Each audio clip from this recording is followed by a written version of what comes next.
आगामी महानगरपालिका निवडणुकीत एकाच वेळी 4 वेळा मतदान करावं लागणार आहे। पण नेमकं का आणि कसं? तर महाराष्ट्रात होणाऱ्या आगामी महानगरपालिका निवडणुका बहुसदस्यीय पद्धतीने होणार आहेत। म्हणजे एका प्रभागात साधारण 4 जागा असतील आणि त्या 4ही जागांसाठी वेगवेगळे उमेदवार उभे राहतील।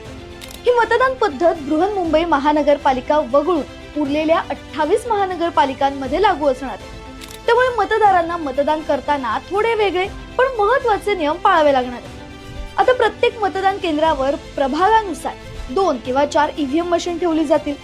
आता उदाहरण द्यायचं झालं तर प्रभाग क्रमांक 1 मध्ये अ, ब, क आणि ड अशा 4 जागा आहेत। तर मतदाराला या 4ही जागांसाठी मतदान करणं बंधनकारक असेल। म्हणजे 4ही मतं दिली तरच मतदान पूर्ण समजलं जाईल। आता उमेदवार ओळखायला सोपा जावा म्हणून मशीनवर त्यांच्या नावांचं वर्गीकरण 4 वेगवेगळ्या रंगांमध्ये असेल।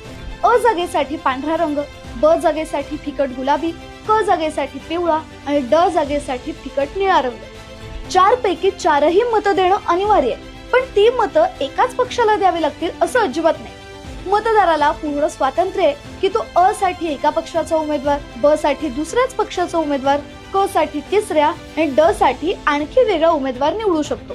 हा, पण जर 4 पैकी एकही मत कमी पडलं तर तुमचं मतदान इनव्हॅलिड ठरेल।